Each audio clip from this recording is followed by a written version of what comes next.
আসবে। ঋত্বিক, হ্যাঁ ঋত্বিক শোনা যাচ্ছে? হ্যাঁ শোনা যাচ্ছে, আমাকে শোনা যাচ্ছে? হ্যাঁ হ্যাঁ হ্যাঁ, আমি উদয়ন, ওপরে হ্যাঁ অম্বরীশ, এখনো হ্যাঁ প্রদীপ্ত তো ঢোকেনি তো। আচ্ছা, ঢুকে যাবে। তুমি তো আমাকে মনে করাতে একবার ফোন করেছিল যে প্রদীপ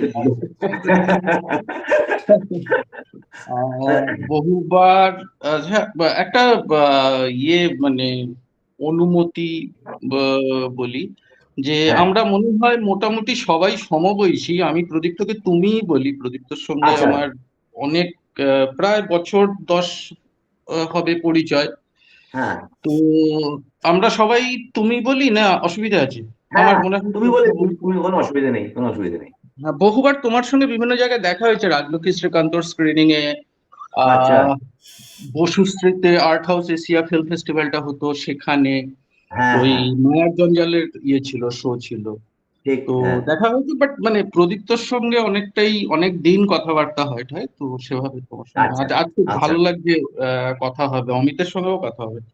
হ্যাঁ আহ অমিতেরও বইতে বলেছিল, অমিতেরও কথা। কেমন লাগছে প্রডিউসার হিসাবে রটারড্যামে প্রিমিয়ার হচ্ছে? না লাগছে তো খুবই ভালো। বিরাট ব্যাপার, এতটা আশাও করিনি। তবে আচ্ছা।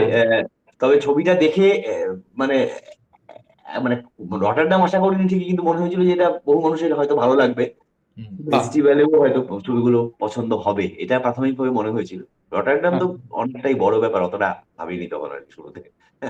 আচ্ছা, মানে আর কোথায় কোথায় করেছো সাবমিশন, যে আর কোথায় কোথায়? এখনো এখনো এখনো কিছু করেনি, কিন্তু কিছু প্ল্যান করছে আর কি, প্রডিউসার আরো ডিটেলে প্ল্যান করছে। তবে করবো আমরা, মানে ছবিটাকে নিয়ে আমরা চেষ্টা করবো যে খানিকটা ফেস্টিভ্যাল, হ্যাঁ, যাতে বিভিন্ন ভালো ফেস্টিভ্যালে যেতে পারে।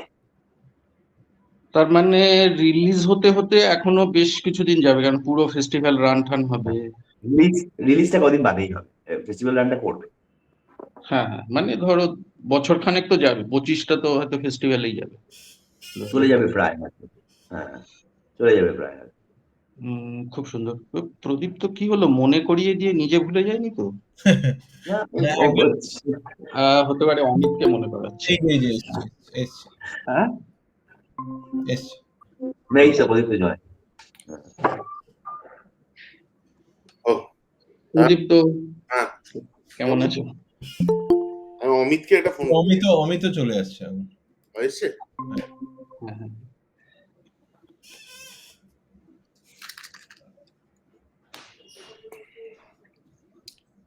বলো।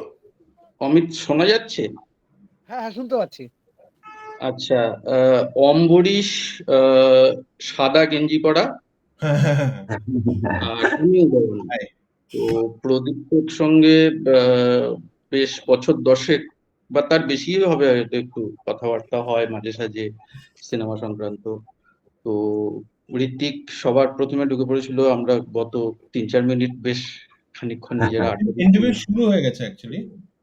হ্যাঁ হ্যাঁ, এদিকে এই নেটটা গন্ডগোল করছিল, হঠাৎ করে অফ হয়ে গেছিল ইন্টারনেট, সেটা আবার আচ্ছা, আহ ঠিক আছে, তাহলে কথাবার্তা শুরু করি।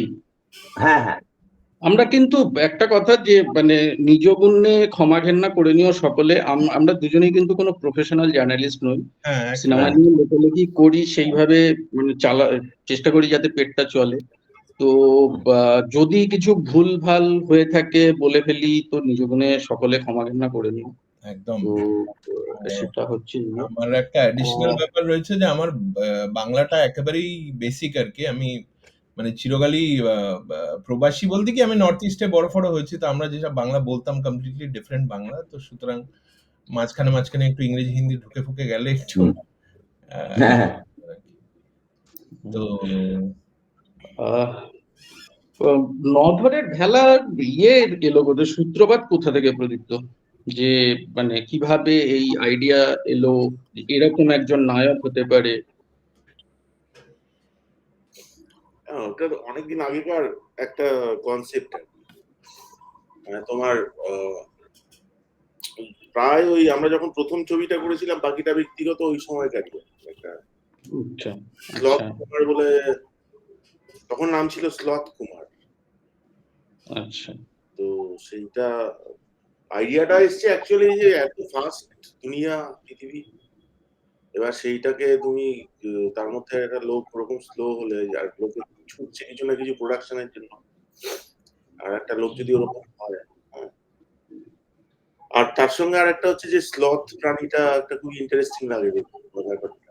তো তার সঙ্গে মিলিয়ে একটা করার চেষ্টা করেছে মানে আচ্ছা। তারপরে এই এতদিন বাদে স্ক্রিপ্ট লিখতে মানে ডিটেল স্ক্রিপ্ট লেখার সময় অনেক কিছু অদল বদল এটা ওটা হয়েছে, বেসিকটা এক। মানে এরকম কাউকে কি দেখেছো না পুরোটা কল্পনা থেকে, বা কাউকে কখনো দেখেছো জীবনে? না, এক অর্থে দেখা মানে ওই যে ওই মানে অমিতের যে চরিত্রটা ওরকমই এক্সাক্ট ওরকম নয়, মানে কেউ কোনোভাবে স্লো আর কি, মানে কেউ হাঁটে স্লো, কেউ ভাবে স্লো, কেউ খায় স্লো।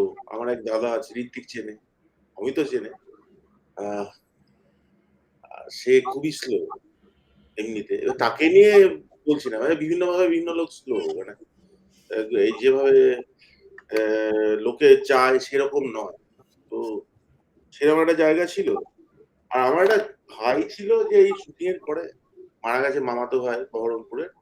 সে একটা আস্তে আস্তে তার শরীর খারাপ অনুযায়ী একটু স্লো হয়ে যাচ্ছে। তো এরকম অমিত কিভাবে, মানে তোমার একটা ফেসবুক পোস্ট দেখেছিলাম যে সাত্তকীর একটা গান শুনে তারপরে কিছু কনফিডেন্স পাওয়া এই চরিত্রটা করার সম্পর্কে, এরকম একটা কিছুদিন আগেই লিখেছিলে না? যে সাত্তকীর একটা গান পরিচালক আমাকে পাঠিয়েছিল, সেটা শুনে তারপরে তোমার প্রস্তুতিটা কি রকম নধর করা নিয়ে? তুমি মিউট করে রেখেছো, অমিত তুমি মিউট Mute করে আছে। রেখেছো। অডিওটা দেখো। হ্যাঁ এবার পাওয়া যাচ্ছে? হ্যাঁ হ্যাঁ এবার পাওয়া যাচ্ছে? হ্যাঁ এবারে আমরা তো প্রদীপ্তরা ছবি করবে, কথা হলো একটা পাঠ করতে হবে, দিয়ে তারপরে তো খোঁজাখুঁজি চলছিল নজর কে করবে। আমিও প্রচুর এদিক ওদিক থিয়েটার করলাম ফরলাম, খুঁজলাম, তারপরে আহ, দেখা দেখি হলো, কথা হলো খানিকটা, কারণ কিছুদিন পর প্রদীপ্ত বললো তুমি করবে। আমি বললাম তাহলে এরকম একটা সুযোগ ছাড়া যায়?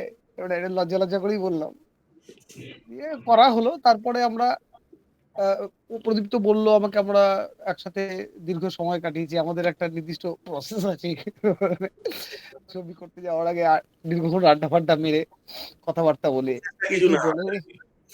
আর তো সন্ধ্যেবেলা বুঝতে থেকে পারছিলাম না চরিত্রটা। এইটা একটা প্রথম ঘটনা ঘটে, সেটা হচ্ছে যে আমাকে স্ক্রিপ্টে পড়তে বলেছিল কাস্টিং এর জন্য, আমি সময় পাইনি। এটা বোধহয় সম্ভবত প্রথম স্ক্রিপ্ট যেটা আমি অ্যাট এ স্টেজ পড়ে ফেলেছিলাম। মানে ওই বাড়ি থেকে একটা যাদবপুরে আসার দরকার ছিল একটা, তাহলে ঠিক করলাম যে তাহলে ট্যাক্সি নিয়ে নিই, ওর সঙ্গে দেখা হবে, পড়াটা হয়ে যাবে। আমি থাকি কাকুরগাছিতে, একটু র্যাপিডই পড়ে ফেলেছিলাম, কাকুরগাছি থেকে যাদবপুর আস্তে আস্তে গোটা স্ক্রিপ্ট পড়া হয়ে গেছে। সেটাই একরকম প্রথম আমার মনে পড়ে, প্রথমে বুঝতে পারিনি, অনেকদিন পরে ভাবলাম বাবা একটাকে ফাট করে পড়ে ফেললাম। তারপরে আমাদের কথাবার্তা হলো, কি করব বুঝতে পারছিলাম না। তারপরে কিছু কিছু ধারণা আসছিল, সেইগুলো আসলে গাঁথতে হয়, তো গাঁথার পাচ্ছিলাম না। এবার সুর সুর তো সুবিধা করে দেয়, এবার এটা কিভাবে সুবিধা করছে আমার পক্ষে বলা মুশকিল, মেথোডোলজি আমার জানা নেই। এবারে ওটা হয়ে গেল এরকম করে। তারপরে ওখানে ট্রাই করা হলো রিহার্সালে, এই শুটিং এ একদিন প্রথম দিন থেকেই আমরা খুব ছিলাম, স্পিডটা কি হয়, বাড়বে না কমবে, কমবে না বাড়বে, এরকম করতে করতে বিষয়টা হলো আর কি। তাও তো কাটাকুটি হলো আচ্ছা। আর ঋত্বিক তো, মানে তোমরা তো তিনজনে বহু বছরের বন্ধু, তো হ্যাঁ, মানে প্রদীপ তো যা কিছু করবে সেটা আমি প্রডিউস করব এরকম ব্যাপার ছিল না? স্ক্রিপ্টটা খুব ইন্টারেস্টিং, এটা করতেই হবে এরকম টাইপের কি, মানে ছিল? প্রডিউসার হিসেবে তো আমরা দুজনেই একটা সময় আহ, বুঝতে পারি যে ছবিটা খানিকটা আমাদের প্রডিউস করতেও হবে। পুরো ছবিটা যদি করতে হয়, তো আমাদের একজন প্রডিউসার ছিলেন। তা সত্ত্বেও যে আমাদের ব্যাপারটার মধ্যে প্রডিউসার হিসেবে থাকতে হবে, সেটা প্রসেসটা শুরু হওয়ার পরই আমরা বুঝতে পারি। প্রথমে প্ল্যান করিনি যে আমরা প্রডিউসার হব, কিন্তু যখন একজন প্রডিউসার এলেন তখন মনে হলো যে না, এবারে আর ছবিটাকে আরেকটু চাই ছবিটার জন্য, সেই কারণেই খানিকটা প্রডিউসার হব। আচ্ছা আচ্ছা আচ্ছা আচ্ছা। আহ, যে প্রদীপ, তো ছবিটা তো জানি না কবে সৌভাগ্য হবে, মানে ট্রেলারটা দেখা থেকে তো ইয়ে হয়ে আছি, মুখিয়ে আছি কবে এটা পাবো। তো যেটুকু ট্রেলার দেখেছি আমার খুব মানে চমৎকার বলবো না, আমার মনে হয়েছে যে এর আগে তোমার ছবিতে এভাবে রঙের ব্যবহার দেখিনি। ট্রেলারটুকু দেখে মানে আমার এটা মনে হয়েছে যে রংটা দুটো জায়গায় বিবর্ণ হয়। যখন নধর একা আছে, ঘোরাফেরা করছে গাছতলায়, বা বাড়িতে একজন বয়স্কা মহিলা তাকে বলছে যে এ কাজ আমি করব না, ওই জায়গাটা। আর আরেকটা জায়গা বিবর্ণ যখন ওই বয়স্কা মহিলা জিজ্ঞাসা করছে হাতি ঘোড়ায় চেয়ে। তো এইটা ছাড়া একটা খুব চড়া রং, চড়া মেকআপ, মানে প্রচন্ড উগ্র। ইভেন মানে নধরের লুঙ্গিটা বিবর্ণ একদম ইয়ে, হাড়ুদার লুঙ্গিটা সাংঘাতিক কালারফুল। তো মানে এটা এটা কি চিন্তা ভাবনা থেকে রাখা এই ব্যাপারটা, মানে আমার এর আগে তোমার ছবিতে মানে হয়তো আমি নোটিস করিনি, সেটা আমারও ইয়ে হতে পারে, মানে রংটা আমার খুব ইন্টারেস্টিং লেগেছে এখানে ব্যবহার আর কি। রংটা এক হচ্ছে যে সার্কাসের মতো, মানে আমরা একটা ইমাজিনারি সার্কাস তৈরি করেছি আর কি, গ্রামীণ সার্কাসের পাশে সার্কাসটা দেখাতে গেলে তো এমনি রঙিন হতেই হবে। এবং ফাইনালি ছবিটা যেখানে গিয়ে, তোমরা দেখোনি বলে ডিটেলে বলছি না, যেখানে ছবিটা গিয়ে দাঁড়ায়, মানে আমরা এত চাকচিক্য রঙের মধ্যে ব্যাপারটা কোথায় অবস্থান করে অ্যাকচুয়ালি সেরকম একটা দেখানোর চেষ্টা। তো ওই অতখানি রং না থাকলে হবে না জিনিসটা। এবং যেটা তোমার সার্কাস ইটসেলফ একটা অত্যন্ত রঙিন, এবং ওদের জীবনটাও খুবই রঙিন, মানে অ্যাপারেন্টলি। হ্যাঁ, এবং ওরা ওই যাযাবরের মতো এক জায়গা থেকে আরেক জায়গায় যায় একটা সার্কাস টিম, সেইখানে নধর যুক্ত হয়, সেইখানেও হয়তো নধরও রঙিন হয়ে যায়, মানে হ্যাঁ। কিন্তু ফাইনালি কি হয় সেটা, মানে যেহেতু দেখোনি আমি ডিটেল বলতে পারছি না। হ্যাঁ, রঙের ব্যবহার আমরা যতটা সম্ভব পেরেছি চেষ্টা করছি, এবং তার জন্য আমাদের যারা আছেন art director, makeup, costume, cinematographer সবাই মিলেই একটা ডিসিশনে আসা গেছে। ও, সার্কাসের সঙ্গে তো মাইথোলজিরও মিশেল আছে, মানে দেখে সেরকম মনে হলো, শিব দুর্গা সাজটা যে এরকম টাইপটা মনে হলো আর কি। হ্যাঁ, মূলত মনসা মঙ্গল। আচ্ছা, মনসা মঙ্গল। আচ্ছা আচ্ছা আচ্ছা, বেশ। অম্বরীশ কিছু বলো। সার্কাস এই সার্কাসের ব্যাকড্রপটা কি বরাবরই ছিল, মানে শুরু থেকেই স্ক্রিপ্টে ব্যাপারটা ছিল? হ্যাঁ হ্যাঁ, সার্কাসটা একদমই প্রথম থেকেই ছিল, মানে সেই 15 বছর আগেও ছিল। আচ্ছা। তখন এতটা বড় করে ভাবিনি, মানে আমি আরো অনেকটা ছোট ভেবেছিলাম, আঙ্গিকটা এরকমই ছিল। কিন্তু ওই লিখতে তারপর যখন তৈরি করছি পুরো ব্যাপারটা, যে না এরকম হবে ওরকম হবে, তারপর ঋত্বিক একটা অ্যাপ করেছিল ক্যানভা বলে, সেখান থেকে আমরা ওই সার্কাসটার, যেহেতু লোকেশনটা আমি খুব ভালো জানি, কিভাবে কিরকম হবে, এরকম হবে, তাহলে এখানে দাও ওখানে দাও করে, ওখানের জন্য একটু সিন অ্যাড অন এদিক ওদিক করা, এই করে সার্কাসটা এখন যে চেহারা ছবিটা আছে সেইটা দাঁড়ালো আর কি। সার্কাস নিয়ে বাংলায় সেভাবে তো ছবি সেভাবে হয়নি, খুবই খুবই কম। ওই আমার ইন্টারেস্টিংলি, সরি, 13 নদীর পাড়ে যেটা নদীর পাড়ের কথাটাই তেরো মনে নদীর পাড়ে হচ্ছে, হয়েছে। ট্রেলার দেখতে দেখতেও কোনো কারণে 13 নদীর পাড়ের কথাটাই মনে হচ্ছিল, গণেশ মুখার্জির চরিত্রটা এবং কনফ্লিক্ট গুলো আর কি। ছবিটা তো দেখিনি এখনো, কিন্তু ওইটা মনে হচ্ছিল, ওই রেফারেন্সটা মাথায় আসছিল বারবার। ঘটনাচক্রে আমি শুটিং এর কয়েকদিন আগে এসআরটিআইতে শো ছিল, আচ্ছা। আমি গিয়ে দুটো শো স্ক্রিনিং দেখলাম। তো 13 নদীর পাড়ে বেশ খানিকটা গত বছর মার্চ মাসে ছিল, হ্যাঁ। হ্যাঁ, বলো। 13 নদীর পাড়ে আছে জি অরবিন্দানের একটা ছবি, সেটা যদিও আমি দেখিনি, আমি শুনেছি। কোনটা? জি অরবিন্দানের একটা ছবি আছে। হ্যাঁ হ্যাঁ, তাম্ব, যেটা মালায়ালাম ছবি তো, হ্যাঁ। তো ওই সার্কাস নিয়ে সেরকম ছবি নেই, আর এটা অ্যাকচুয়ালি অরিজিনাল সার্কাস বলা যায় না, এটা কামালের খানিকটা অনেকটা কিছুটা সার্কাস কিছুটা নিজেদের মতো করা।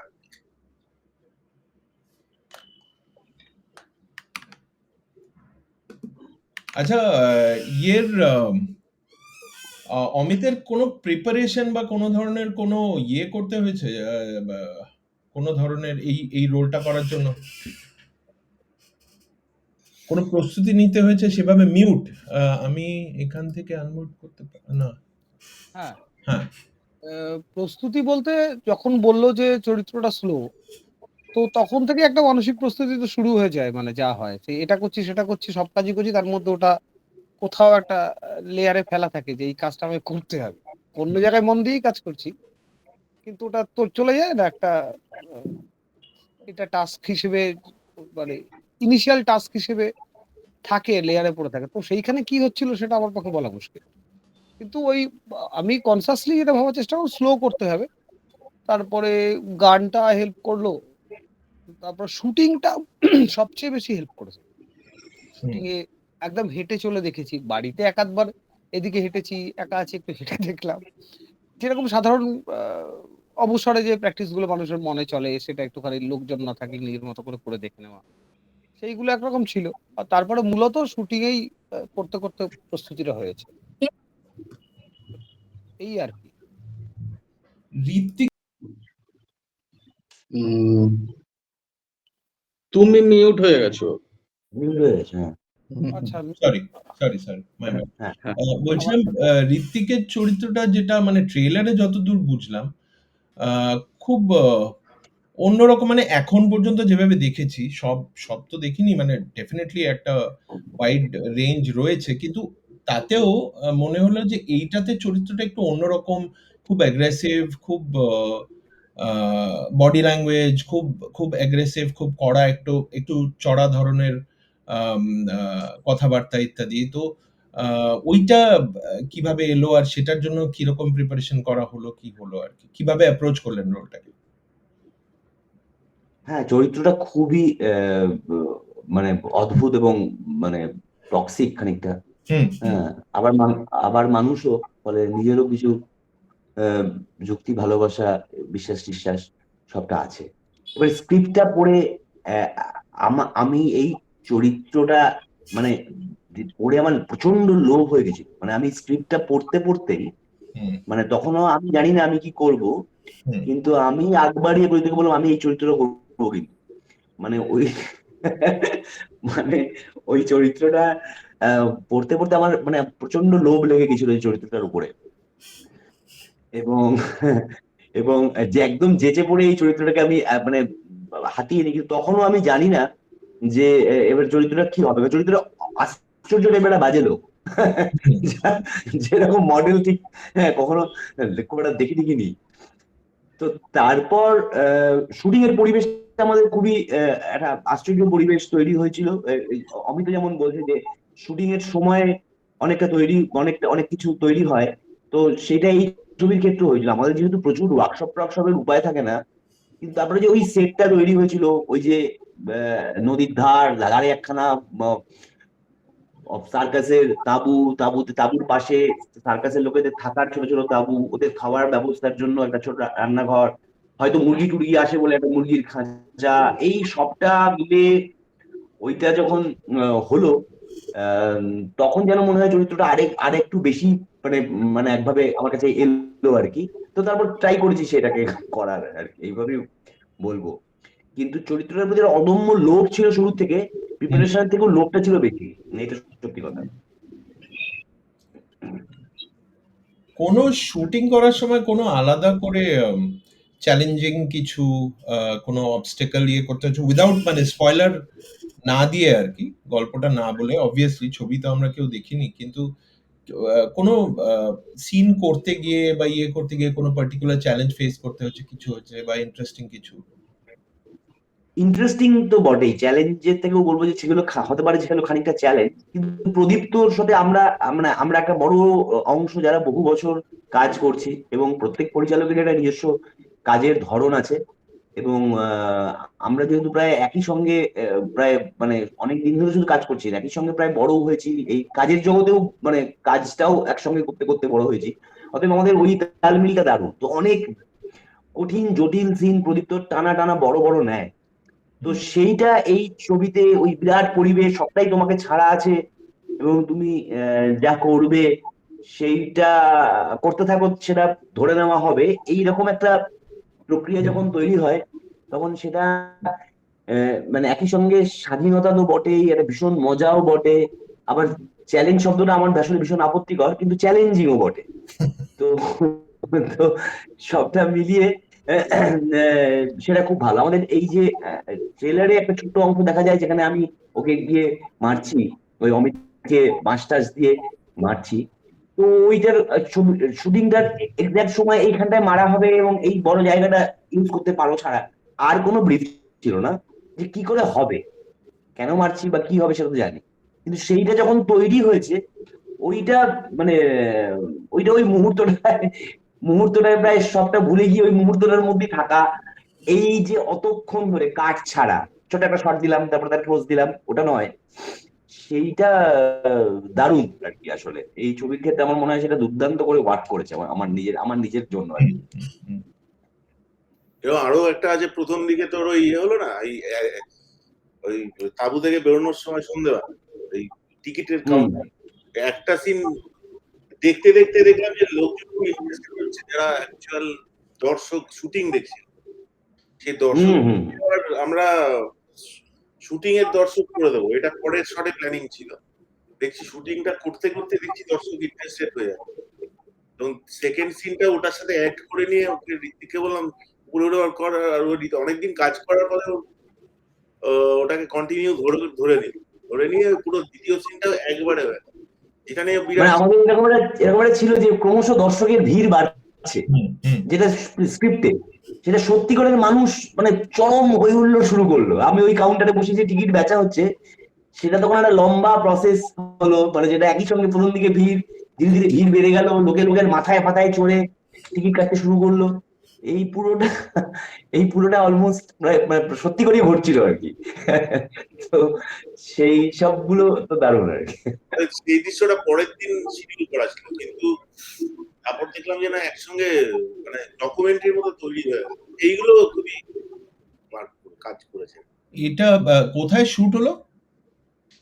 এটা নদিয়ার তেহট্ট, যেখানে বাকিটা ব্যক্তিগত করেছি। হ্যাঁ, আচ্ছা আচ্ছা, ওখানে। আর কতদিনের শুট পুরোটা? আমরা 13 দিন শুট করেছি। 13 দিনে? সিনেমাটা তো 3 ঘন্টার বোধহয় না? বা আচ্ছা, তোমার দেখে মনে হবে 30 দিন করছে। হ্যাঁ, না মানে ওটাই 13 দিন শুনে বেশ হয়ে গেলাম যে মানে খুবই প্ল্যান ছিল তাহলে প্রি প্রোডাকশন ইত্যাদিতে, যে মানে ঠিক কি করব না মানে হ্যাঁ, এক জায়গাতে শুট করবো, এখানে এটা হবে ওটা হবে, মানে মোটামুটি একটা প্ল্যানিং ছিল। এবার ওইটাই টিমটা ছাড়া তো সবাই মিলে অনেকদিন একসাথে কাজ করছি, ভয়ঙ্কর গরম, আর দ্বিতীয় হচ্ছে গ্রামের লোক, ওই অত লোককে নিয়ে একসাথে মানে ওই অনেকদিন ধরে এরা নিজেরা চর্চা করার ফলে এটা পারা গেছে। হ্যাঁ, আর একটা খুবই জরুরি যে আমরা ইন্ডাস্ট্রির বাইরে শুট মানে করেছি, যেটা কিনা মানে একদম কমপ্লিটলি যেটাকে বলা হয় কি বলবো প্রফেশনাল, কিন্তু কলকাতায় ফিল্ম ইন্ডাস্ট্রির লোকজন ছাড়াও যারা যাদের অনেকটা থিয়েটারের অভিজ্ঞতা আছে, যারা কার্ড পায়নি কিন্তু কাজ করতে ইগার, এবং একসঙ্গে ওই একভাবে কাজ করবে, সবাই মিলে এটা করা। এবং যারা অভিনেতা অভিনেত্রী ছিলেন তারাও, যেটা আমরা যে গরমটাতে শুট করেছি অলমোস্ট যে পেছনে যে তাঁবুটা দেখছিলেন ওর মধ্যে গরমের মধ্যে যারা থাকছিলেন, গোটা বাকি টিমরাও এরকম মানে আলাদা কোনো ছিল না, তো সেইটাকে মানিয়ে নিয়ে কন্টিনিউয়াস 18 ঘন্টা বা 14 ঘন্টা 16 ঘন্টা গরমে শুট করা, সেইগুলো অনেক দিনের একটা, যেহেতু একসাথে কাজ করেছি ঋত্বিক, অমিত, অপরাজিতা, পরের দিকে যারা সায়ন, আমাদের যে এই ছবিতে নতুন প্রিয়াঙ্কা, এবং প্রিয়াঙ্কা হুম। হুম, প্রিয়াঙ্কাটা পরে বলছি তার কারণ প্রিয়াঙ্কা প্রথমবার আমাদের সাথে কাজ করেছে। হ্যাঁ কারেক্ট, সেইটাই।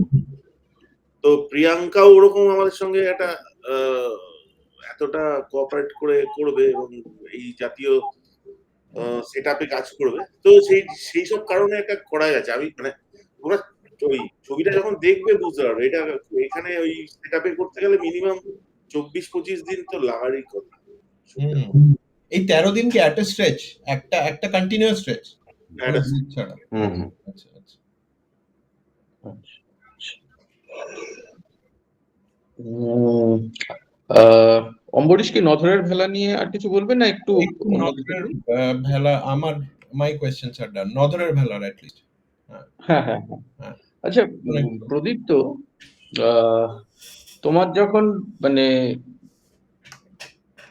মোটামুটি ভাবে সিনেমার গল্পগুলো যখন দেখি, যে মানে আমার কাছে মনে হয় যে প্রেমের বিভিন্ন দিক বলতে চাও, এবং কোথাও একটা খুব সূক্ষ্ম ব্যঙ্গ থাকে যে আমাদের প্রেমের প্রতি যে একটা পুরুষতন্ত্রের দৃষ্টি, বিশেষ করে মানে সেই পিঙ্কি আই লাভ ইউ ইত্যাদির সময় থেকে এতেও আছে, রাজলক্ষ্মী ও শ্রীকান্ততেও সমাজ এবং পুরুষতন্ত্র, আহ, এই এই এই জায়গাটা কি মানে তোমার চিন্তা ভাবনায় কি এই জায়গাটা আসে, না এই ফিল্মোগ্রাফিতে ব্যাপারটা করতে করতে এরকম ভাবে হয়ে গেছে, মানে কি কি সেটা মনে হয়?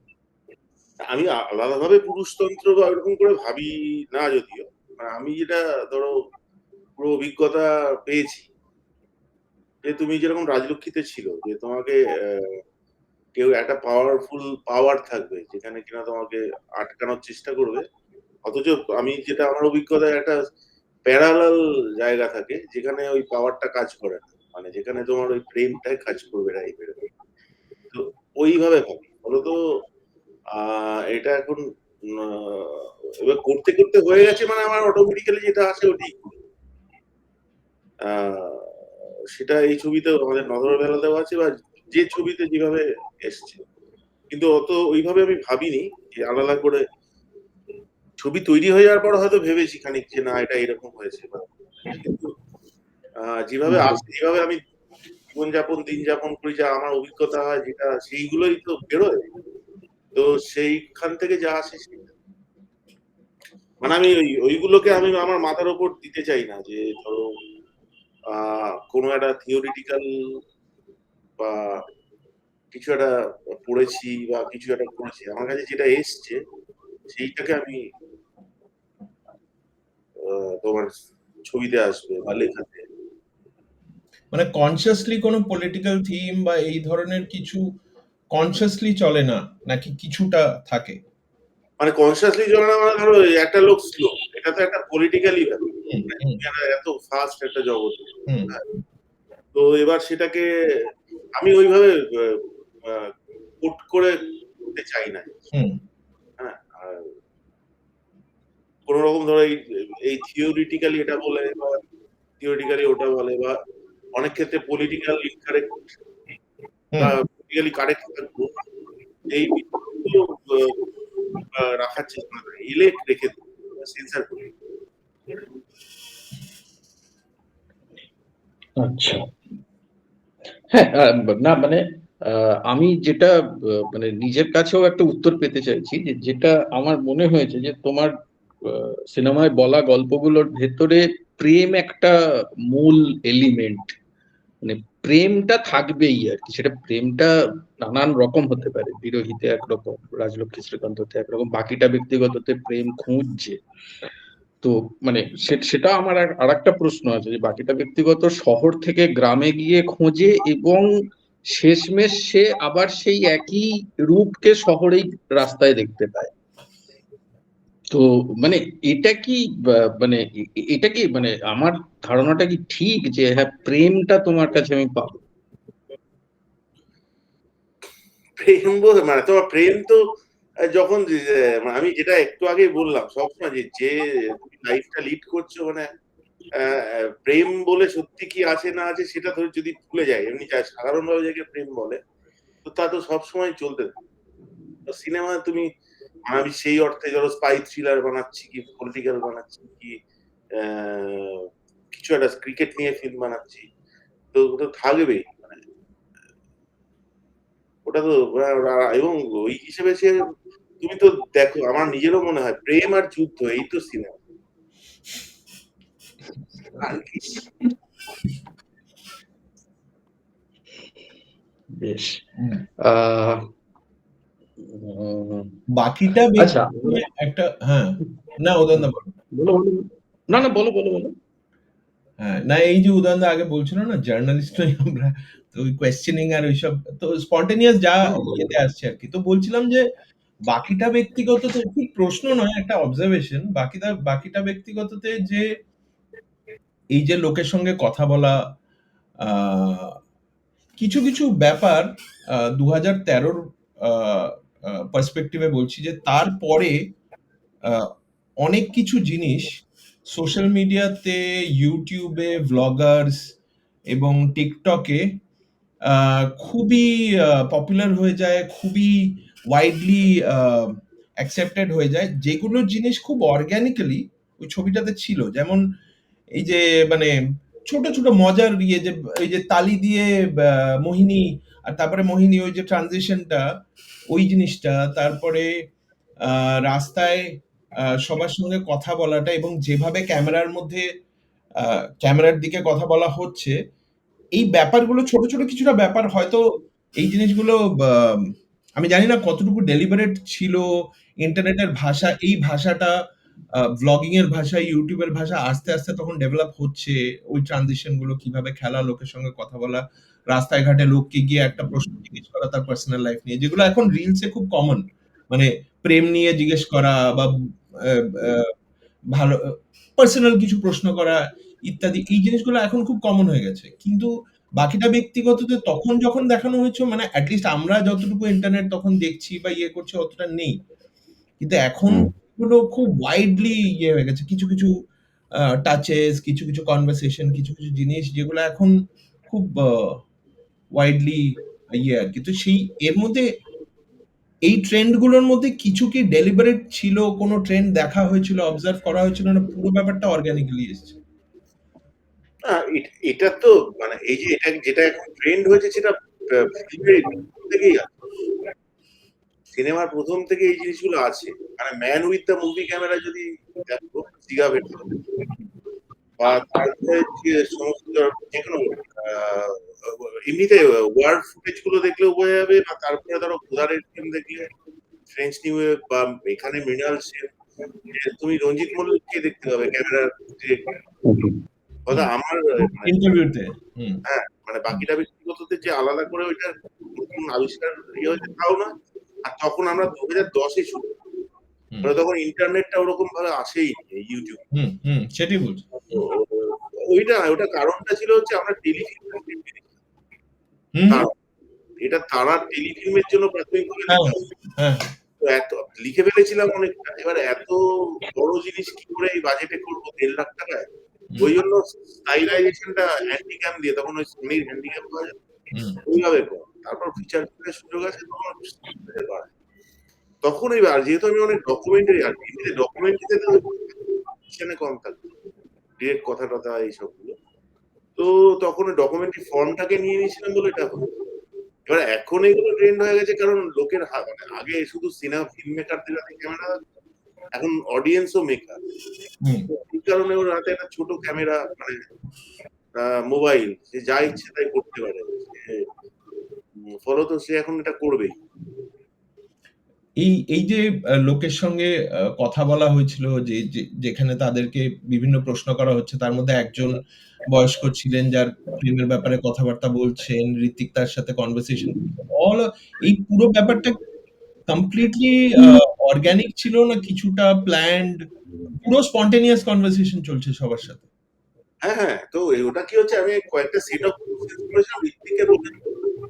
এবার ঋত্বিক যেভাবে ওই তোমার কনভারসেশন করতো সেইগুলো আমরা, হুম। ওনারা যা উত্তর দিতেন, হ্যাঁ, আর তখন সিং সাউন্ড ছিল পেছন থেকে, যে বলা যাবে না যে এই এটা জিজ্ঞেস করো, ওরকম তো করা যেত। কোশ্চেন কখনো কখনো 2 একবার কাটতে না হলে ওই এবার ধরতে শুরু করলাম আর ও ধরতে শুরু করলো, এবার যাকে ধরবে হুম তার সাথে আমরা কথা বলবো হুম বা ওরকম আমাদের মধ্যে যেটা হয় আর কি, যে হ্যাঁ ওকে এইভাবে হয়েছে spontaneous। সেটা আহ, ওরকম মানে কোশ্চেন সেটা সেইটা যেভাবে যাকে পাওয়া গেছে, ওই বয়স্ক ভদ্রলোককে পাওয়া গেছে, আমরা রেস্ট করছিলাম ওই যে নর্থ ক্যালকাটার ওখানে।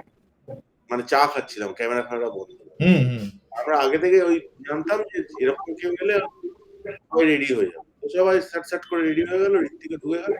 এবার ঠিক অ্যাকর্ডিংলি কোশ্চেন করলো, মানে উনি যেভাবে উত্তর দিচ্ছেন অদ্ভুত ভাবে, ঋত্বিক ওইভাবে রেসিপ্রোকেট। ওটা তো কিভাবে, ওটা অসম্ভব স্ক্রিপ্টে। হ্যাঁ ওটা ইয়ে করাটা, ওটা স্টেজ করাটা সম্ভব না। হ্যাঁ, আর ওটা অন্য কারো মানে খুবই কম লোক আছে যেটা ওই দর্শকদের সাথে interaction মানে চট করে এরকম ভাবে ইন্টারাকশন করাও মুশকিল। হুম এই এই ব্যাপারটা কিছুটা ওই আমার ঠিক নামটা মনে পড়ছে না, একটা শর্ট ফিল্ম ছিল। বিশ্বাস আহ, নাই হ্যাঁ আর আমাদের শর্ট ফিল্ম তো বিশ্বাস নাও করতে পারেন, হ্যাঁ হ্যাঁ বিশ্বাস নাও করতে পারেন। হ্যাঁ ওটার মধ্যেও ওইরকম একটা পুরো সেগমেন্ট ছিল শুরুতে, যেখানে হ্যাঁ, শুরুটা ওইভাবে হয়েছিল। হ্যাঁ শুরুটা ওইভাবে হয়েছিল। আমরা তারপর কোথা থেকে যে কি হয়ে গেল বলে ডকুমেন্টারি করেছিলাম, এই টেলিফিল্ম করেছিলাম, ওখানেও ওই বাড়ি দেখতে যাওয়ার ব্যাপার ছিল। হ্যাঁ, রিয়েল লোকগুলোকে দিয়ে মানে ঋত্বিক অ্যাক্টিং করছে আর বাকিরা রিয়েল বাড়ি, মানে ঋত্বিকের ক্যারেক্টারটা মুসলিম, তো ওকে যাচ্ছে আর বাড়ি পাবে না, এবার লোকগুলো কিন্তু রিয়েল। ও নাম বলছে শহীদ মোহাম্মদ বলছে, প্রথমে দেখাচ্ছে তারপর আর দিচ্ছে না। তো ওইটা ওইভাবে যে এই প্ল্যানিংটা হচ্ছে এই, এবার ওরা কি বলে দেখি। এবার ওইটা খুব পাওয়ারফুল। আচ্ছা ঋত্বিকের জন্য একটা প্রশ্ন, এই যে মানে আমাদেরকে কিছু কিছু জিনিস বলা হয়েছিল আমরা যখন ওয়াইরের সাথে এই ইন্টারভিউর ব্যাপারে কথা বলছিলাম, তো একটা কথা বলা হয়েছিল যে লার্জলি কনটেক্সটটা যেন নন অবাঙালি অডিয়েন্স যারা আছে, অবাঙালি ফিল্ম বাফ যারা আছে, তারা যেন কনটেক্সটটা বুঝতে পারে বা ইয়ে করতে পারে। তো সেই পরিপ্রেক্ষিত থেকে একটা প্রশ্ন, যারা বাংলার বাইরে, যারা বাংলা ছবি খুব একটা ফলো করে না বা দেখে না ইত্যাদি, প্রদীপ্তর সিনেমাটাকে কিভাবে ইন্ট্রোডিউস করা উচিত? প্রদীপ্তর স্টাইল অফ ফিল্ম মেকিং, প্রদীপ্তর সিনেমা দেখবে কেন, বা মানে যারা জানে না তার সিনেমা, তো দেখার রিজনটা কি কি হতে পারে? দেখার রিজন হতে পারে প্রথমত প্রদীপ্তর সিনেমার ভাষা। হুম আহ, সেইটা যারা সিনেমা সিনেমা দেখেন, আহ, তারা যদি প্রদীপ্তর কাজ না দেখে থাকে তাহলে তারা কিছু মিসও করছেন। মানে তারা হুম নানান রকম ছবি দেখেন, হুম তাহলে তার অবশ্যই প্রদীপ্তর ছবি তার দেখা উচিত, তার এক্সপিরিয়েন্স করা উচিত। হুম আর প্রদীপ্তর ছবি মানে একটা অভূতপূর্ব মানে রিজিওনাল, যে কারণে অতটাই গ্লোবাল আর কি ব্যাপারটা। হুম তো সেই একটা ব্যাপার আছে প্রদীপ্তর ছবিতে, হুম যেটা যে কারণে এটা মানে সারা পৃথিবীর কাছেই এটার একটা গ্রহণযোগ্যতা থাকে বলে আমি প্রদীপ্তর সাথে এতদিন কাজ করেছি, বা প্রদীপ্তর ছবি দর্শক হিসেবে আমার এটাই মনে হয় হুম যে এই গুণটার কারণেই প্রদীপ্তর ছবি বিভিন্ন মানুষের দেখা উচিত। হুম এবং আমার ধারণা যে প্রদীপ্তর ছবির কারণে আমি আজকাল যেহেতু সোশ্যাল মিডিয়ার কারণে আমরা অনেক অবাঙালি দর্শকের সাথেও ইন্টারাকশন ঘটে কখনো কখনো, এবং তারা পশ্চিমবঙ্গবাসীও নয়। হুম তো সেখানে আমার তারা যে কিছু ছবি দেখেছেন তার মধ্যে প্রদীপ্তর ছবি কিন্তু কমন আমি দেখি। কমন আহ, কিছু কিছু ছবি তো নিশ্চয়ই ওটিটিতে অ্যাভেলেবেল বলে দেখেছেন, হুম হুম আবার কিছু ছবি তারা আরো কিভাবে দেখেছেন তার সবটা আমি খবরও বুঝতে পারি না, হুম কিন্তু হয়তো কোনো টেলিফিল্মের উল্লেখ করে দেন। হুম তো আমার মনে হয় যে একটা দর্শক, ভারতীয় দর্শকের কথাই বলবো, যারা নানান রকম ছবি দেখে, তাদেরকে আমরা জানি না হয়তো, কিন্তু তারা প্রদীপ্ত অব্দি পৌঁছেও গেছে। হুম এটাও আমার নিজের মনে হয় যে তারা প্রদীপ্ত সম্পর্কে জানে, প্রদীপ্ত ছবি তারা দেখেছে, হুম সেটা ওই কথাবার্তায় আমি বুঝতে পারি। হুম হুম অবশ্যই যতটা দেখার কথা ছিল ততটা নয়, কিন্তু হুম তারা হুম যারা পৌঁছানোর বা একজন পৌঁছেও গেছেন, হুম এটাও আমি বুঝতে পারি। হুম আচ্ছা আচ্ছা একটু যদি আমরা বিরোহী নিয়ে আলোচনা করি, সিরিজের ব্যাপারটা, যে খুব ইউনিক একটা ইউটিউবের জন্য করা খুবই অর্গানিক একটা সিরিজ, খুবই অর্গানিক্যালি সেটা পপুলারিটি পেলো, আহ, সেটার ব্যাপারে একটা অনলাইন বাজ কনভারসেশন শুরু হলো ইত্যাদি।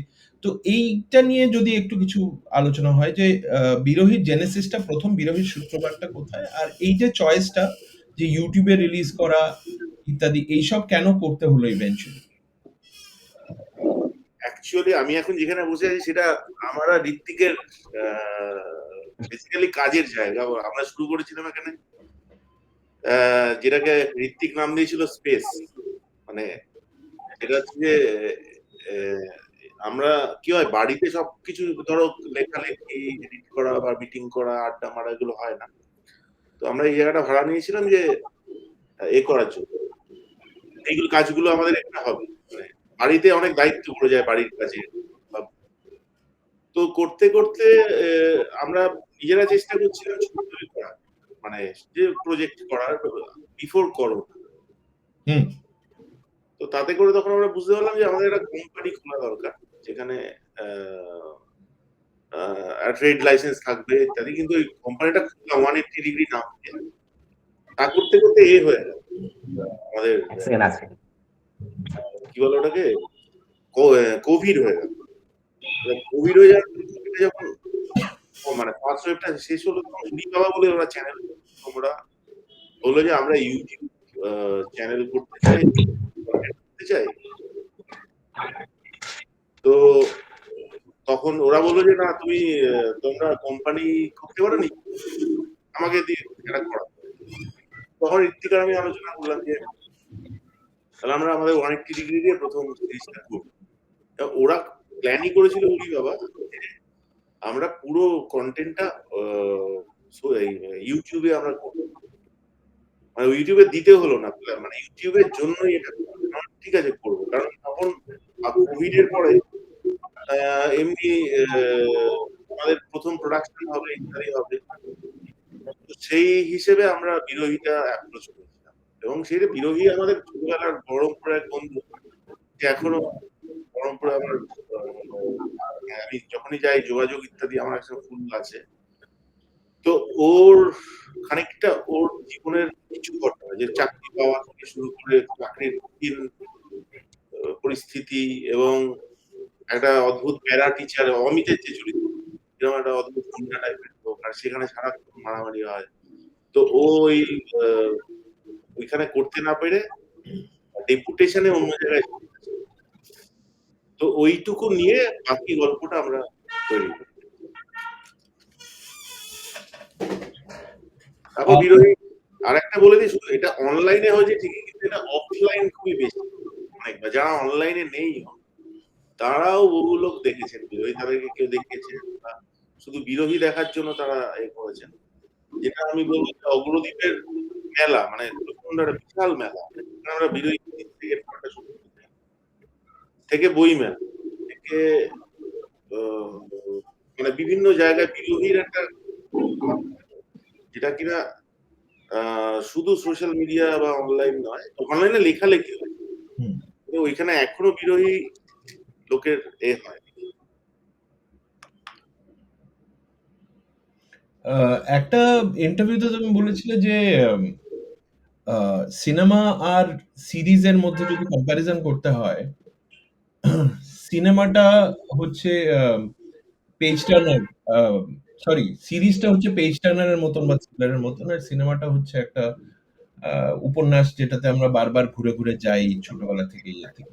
কিন্তু সাধারণত যখনই আমরা বিভিন্ন মেকারদের কথা শুনি সিরিজে, সবাই বলেন যে সিরিজে আমরা খুব লিবারেটেড ফিল করি, সিরিজে মনে হয় চরিত্রগুলোকে এক্সপ্যান্ড করার অনেক স্কোপ থাকে, সাবপ্লট গুলোকে এক্সপ্যান্ড করা যায়। সিনেমায় তারা অনেক সময় স্টাইফেলড ফিল করে। এইটা যদি একটু এক্সপ্লেন করো, এই জিনিসটা। পেজ টার্নার মানে কি? পেজ টার্নার হচ্ছে ধরো তুমি এমন একটা বই, সেটা ধরো জেমস হেডলি চেস বা ওই জাতীয় কিছু, পড়ে যতক্ষণ না পড়ছো তোমার শান্তি নেই, তারপর আর পড়বেও না, তোমার রহস্যটা ভেদ হয়ে গেছে। আর মানে কি, তার মানে এমন ভাবে লিখছেন যে যাতে পরের পাতাটাই তুমি দিতে পারো। ওয়েব সিরিজটাও তাই, মানে বেসিক্যালি বিগিনিং মিডল এন্ড থাকবে, বিগিনিংটা থাকবে, তারপর উঠবে এন্ডে গিয়ে একটা ক্লিক যাতে তুমি আবার সেকেন্ড এপিসোডটা যেতে পারো। হুম বলতো আমাকে সারাক্ষণ একটা অঙ্ক কষে স্ক্রিপ্টটা লিখতে, ঠিক আছে? এবং দ্বিতীয় হচ্ছে যে খুব কম ওয়েব সিরিজ আছে যেখানে ছাড়া তোমাকে কন্টিনিউয়াস একটা গল্পের পেছনে ছুটতেই হবে। হুম মানে মূল জায়গাটা হচ্ছে ওয়েব সিরিজের ক্যারেক্টার এবং ইভেন্ট। সিনেমাটাতে সব তুমি ওটা অনেক সময় না করলেও চলে, তুমি অনেকক্ষণ ধরে আহ, রেখে দিলে এবং অনেক কিছু ক্ষেত্রে এক্সপ্লেন করলে। ওয়েব সিরিজ ইদানিংকার ওয়েব সিরিজ আরো বেশি তোমাকে explain করতে হবে।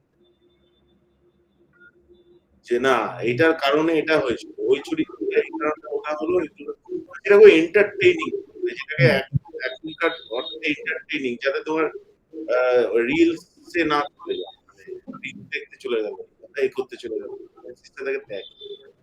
কিন্তু সিনেমাতে তুমি ওই এখনো অব্দি আছে তোমার কথাগুলো বা ইন বিটুইন, হুম মানে মানে দুটো ধরো লিটারেচারে যেরকম দুটো লাইনের মাঝখানেও অনেক কিছু থাকতে পারে, হুম এটা লেখা হয়, হুম এটা দর্শকের ইমাজিনেশনের উপরে, হুম হুম এবারে সেই জায়গাটা আছে। হুম। এটা কখনো মনে হয়নি সিরিজ করতে গিয়ে এটাও যে বলা হয় যে একটা স্প্যান পাওয়া গেছে গল্পটা বলার অনেক মানে টেম্পোরারি টাইম টাইম হিসেবে জিনিসটা এক্সটেন্ড হয়ে গেল, সুতরাং গল্প বলার সুযোগটা বেশি পাওয়া যাবে, সেই লিবারেটিং মনে হয়নি, সেই ব্যাপারটা সেরকম মনে হয়নি কখনো। সেটা তো একটা ব্যাপার আছে, ধরো 8 ঘন্টা মানে বিশাল একটা গল্প আমি বলতে চাই, হুম সেটা সেই শুধু ঘটনার পর ঘটনা ঘটে যাবে এবং গল্প বলে যাবো, হুম সেইটা হলে তো সেটা সিরিজের যে অনেক বড় স্প্যান, তার হুম কোনো মানে ইয়ে নেই। হুম। কিন্তু চরিত্রগুলোকেও আরেকটু এক্সপ্যান্ড করা যায় ইত্যাদি আর কি। হ্যাঁ মানে কিন্তু তারপর ওয়েব সিরিজে তো ওইটাই, তোমার একটা ঘটনার পর আরেকটা ঘটনা, তার প্লট, তার সাব প্লট, তার এদিক ওদিক করে তোমাকে ফাইনালি গিয়ে অঙ্ক কষে মেলানো, অনেক কিছু ব্যাপার থাকে। হুম তো এবং যেটা কিনা ওই তুমি যত বড়ই করো, ধরো 10 ঘন্টার করলে যা 10 ঘন্টা 1 মিনিটও মিস না হয় এই প্ল্যানিং করে। হুম সিনেমাও ধরো যেটা খুবই, যেটা ধরো পট বয়লার যেগুলো সেভাবে সেভাবেই করা দরকার। correct, হুম মানে আমি যেভাবে সিনেমা করতে চাই সেটা, এটা তুমি দর্শক রেস্টও পেলো, মানে রেস্ট পেলো ইন দ্য সেন্স ফিল পেলো, হুম গল্প বলছে আর ডায়ালগ শুনছে তা নয়। হুম।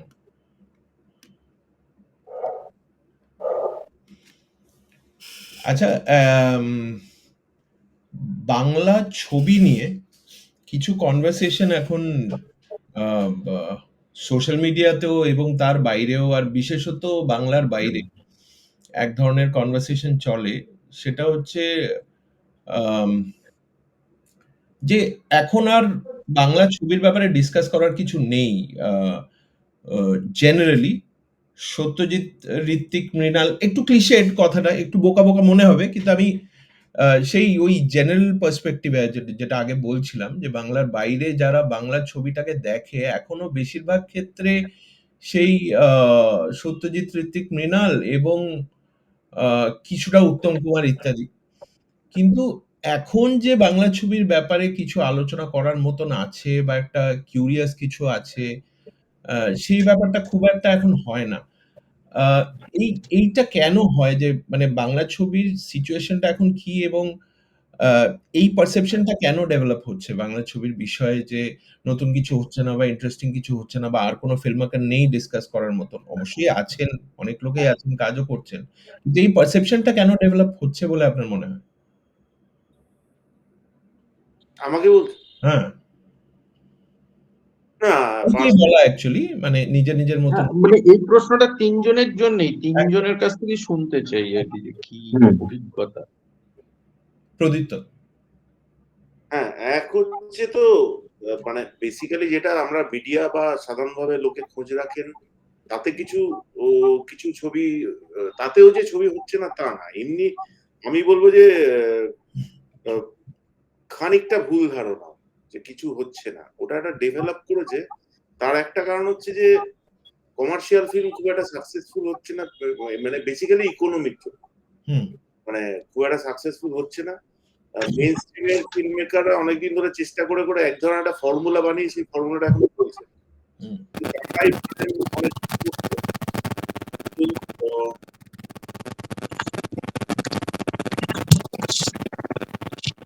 অমিত একবার মিউট করতে হবে মনে হয়। হ্যাঁ মিউট হ্যাঁ একবার।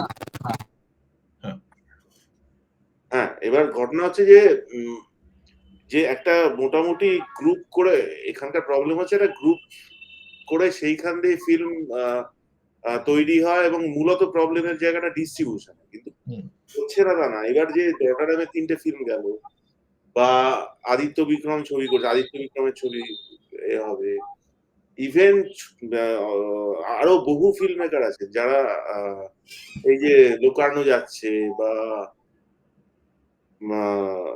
বিভিন্ন ফেস্টিভ্যালে যাচ্ছে, তারা এখন পুরো এই যে অন্য আমাদের কলকাতা শহরে রিলিজ করাতে পারছে না, বাকি বাংলা তো ছেড়েই দিলাম। এই যে এই কারণগুলো মূলত ডিস্ট্রিবিউশনের প্রবলেম, যে এক ধরনের ফিল্ম আপনারা দেখতে পাচ্ছেন, আর যে ছবিগুলো দেখলে ভালো লাগবে বা একটু অন্যরকম চিন্তা ভাবনা পাওয়া যাবে, হুম সেই ফিল্মগুলো খুব একটা চলছে না। লোকের আই কাছে যাচ্ছেও না। হ্যাঁ, লোকের কাছে পৌঁছতে পারছে না, অথবা লোক পৌঁছতে চাইছেন না, হুম দুটোই। হুম মানে এটা শুধু মেকার বা এদের প্রবলেম না, এটা অডিয়েন্সেরও একটা অসুবিধার জায়গা আছে, যা তারা কোন ধরনের ছবির কাছে পৌঁছতে চাইছেন সেটা এখনো ক্লিয়ার নয়। আর একটা পুরো পরিষ্কার হিসেব পাওয়া যায় না বাংলাতে, বিশেষ করে, কারণ এখানে প্রচুর সিনেমা হল টল বন্ধ হয়ে গেছে। হুম ফলে বেশিরভাগ লোকই ওয়েট করেন ওটিটিতে বা টেলিভিশনে ছবি দেখার জন্য। হুম পুরো ডেটা পাওয়া এখানে কারণ ভালো যে বিরোহীর ব্যাপারটাতে আমি দেখেছি, প্রচুর লোকে দেখে প্রচুর লোকে করতে চায়, মানে হুম বলতে চায় কথা সে ছবি নিয়ে বা যাই নিয়ে হোক। তো এরকম তো অনেক কিছুই হচ্ছে, কিন্তু সবার কাছে পৌঁছচ্ছে না। মূল দর্শকটা এখানে বাংলাতে হচ্ছে কলকাতার কিছু মিডল ক্লাস, আপার ক্লাস, এই জাতীয়, যাদের কাছে ওটিটি সাবস্ক্রিপশন আছে। হ্যাঁ, আর মফস্বলের কিছু কিছু কিছু বিদেশের লোক আছেন। আর হলটা হচ্ছে এখানে মূলত মাল্টিপ্লেক্স আর নন্দন। হুম তো মাল্টিপ্লেক্সে তো খুব কম ছবি লোকে দেখতে যাবে, কারণ লোকের হাতে এই মুহূর্তে টাকা পয়সাও কম। হুম আর নন্দনে ছবি যে সেই কারণে নন্দনে যা ছবি চলবে সব চলে। নন্দন দেখলে কিন্তু মনে হবে যে বাংলা সিনেমা দুর্দান্ত চলে।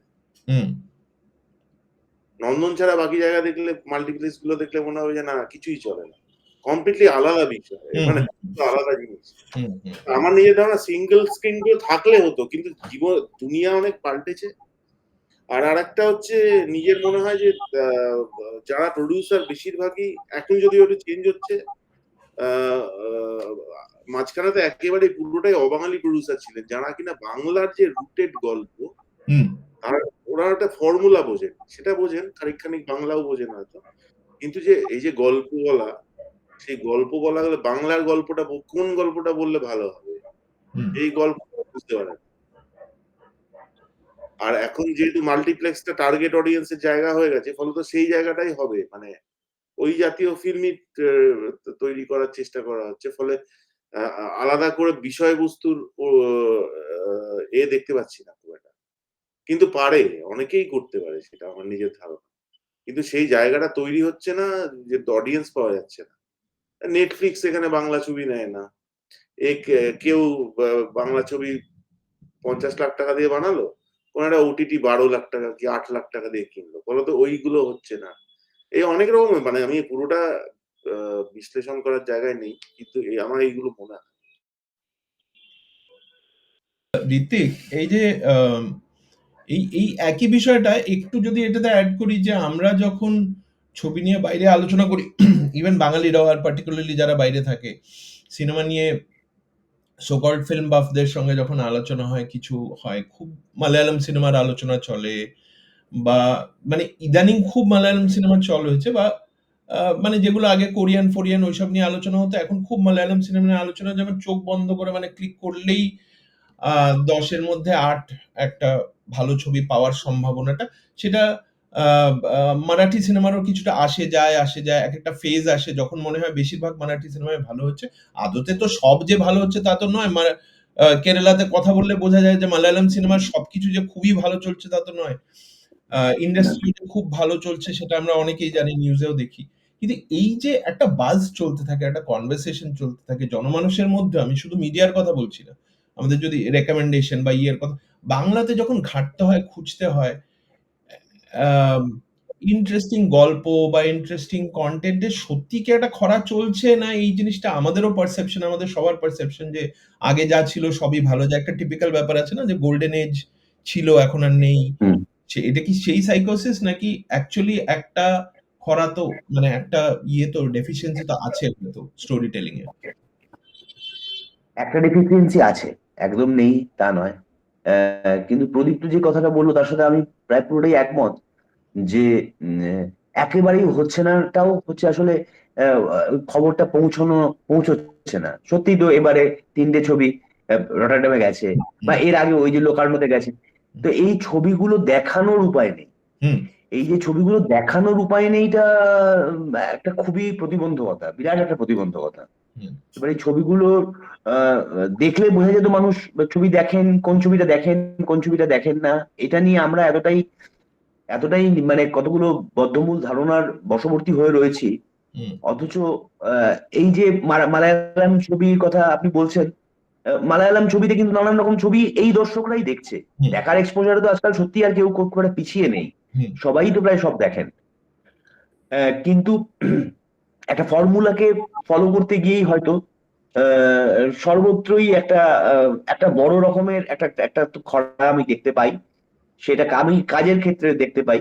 আবার পাশাপাশি এটাও দেখতে পাই যে এর ঠিক বাইরে, মানে এই সিস্টেমটার বাইরে থেকে অনেকে অনেক ছবি করছেন, হুম যেটা কিন্তু অধিকাংশ ক্ষেত্রেই তুমি তাই দেখবে, মানে যে ছবিটা এইটা সিস্টেমটার বাইরে থেকে, ওই সিস্টেমটাকে একদমই সাপোর্ট করেনি, না প্রডিউসার পাওয়া গেছে, না যে বাজেট নির্ধারণ হয়েছে তাই দিয়ে আমাদের এই চলতি সিস্টেমে একটা ছবি করে ওঠা সম্ভব হবে, ইত্যাদি প্রভৃতি নানাবিধ। সেটা আদিত্য বিক্রমের কথাই বলো, সেটা প্রদীপ্তর কথাই বলো, এই ছবিগুলো প্রায় বাইরে থেকে হয়েছে।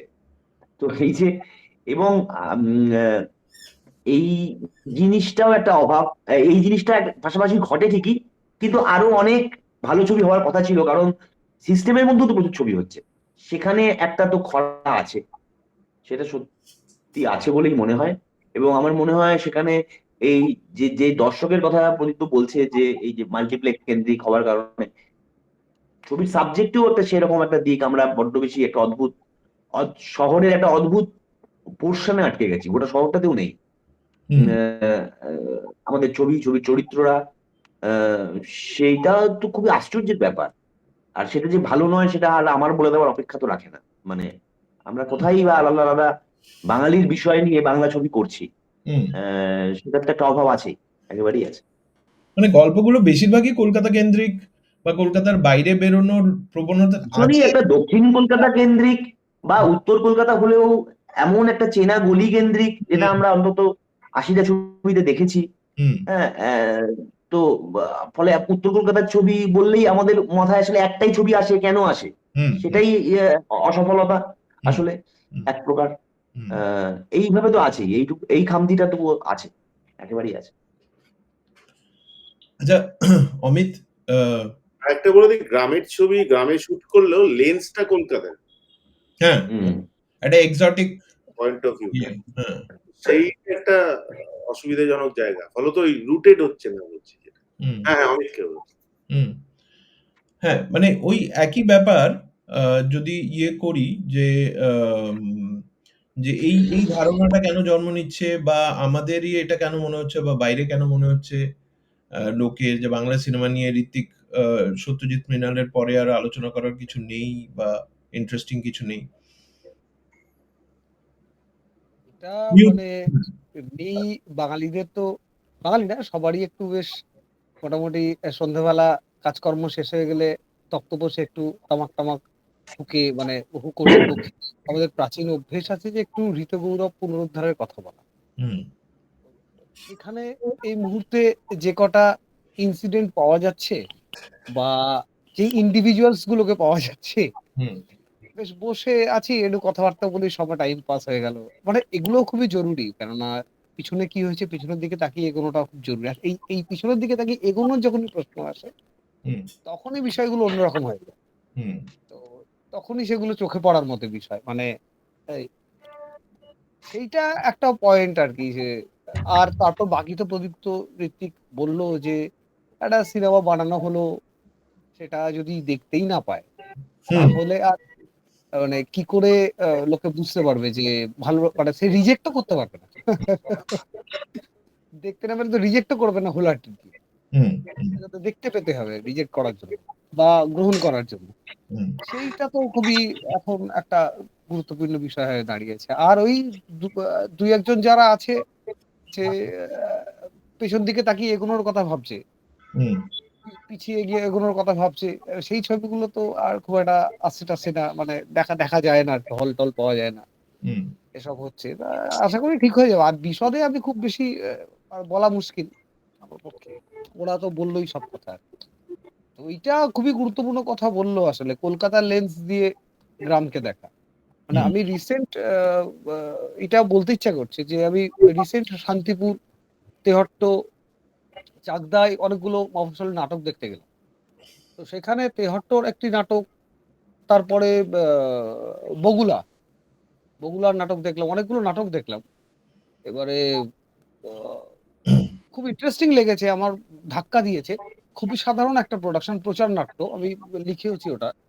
সেটা হচ্ছে যে ওই যে প্রচার নাট্য, আমাদের কলকাতায় যখন প্রচার নাট্য হয়, প্রচার নাট্য মানেই না কিরকম একটা ব্যাপার। ওটা যে আসলে একটা অত স্ট্রং কমিউনিকেশন, মানে প্রচার করা হচ্ছে, হুম এই সিরিয়াসনেস টা থাকে না।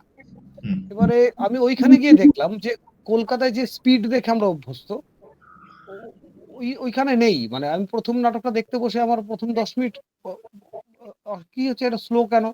তারপর যখন বসে গেলাম, তখন কিন্তু আমি তেহট্টর লোকেরা একটা থিয়েটার বানিয়েছে। একটা থিয়েটার দেখছি এবং ওখানকার লোক, ডিরেক্টর ওখানকার, লেখাও ওখানে হয়েছে, ক্যারেক্টার গুলো ওখানে, গল্প ওখানে। সেইটা কিন্তু বুঝতে পারা যাচ্ছে আসলে। এই এখন যেটা চল হয়েছে, মানে কলকাতার হিট পরিচালকদের গ্রামে নিয়ে গিয়ে নাটক বানানো। সেই নাটকগুলো দেখতে কলকাতার মতনই লাগছে। সেইটা একটা মানে সিনেমার ক্ষেত্রেও প্রদীপ্ত বলল, যেটা আমার মানে বলতে সুবিধা হলো আরকি যে, এই যে বিভিন্ন জায়গায় যে এরকম কাজগুলো হচ্ছে, এইগুলো যদি আ হলগুলো অনেক বেশি হল থাকলে সুবিধা হতো। দেখাতে সুবিধা। এখন হল-টল নেই। তারপরে কে কোথায় পাবে, তার কম্পিটিশন। এর এই আছে, ওরও আছে, এইসব আছে-টাছে। মানে বাকি তো বললই সবাই আরকি। এইগুলো একটু খেয়াল রাখলে হয়তো আরো ভালো হবে।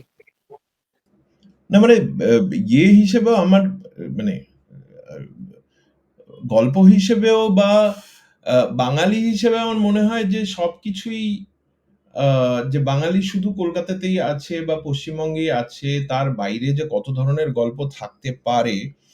আ বা কেরলার ছবি দেখলে মালায়ালামের মোটামুটি আমরা কেরলার একটা ল্যান্ডস্কেপের একটা পেয়ে গেছি এখন দেখতে যে এত ধরনের একটা ডাইভার্সিটি। আ ওই একই কালচারের মধ্যে একটা ডাইভার্সিটি সেটা যে আমাদের মধ্যেও আছে।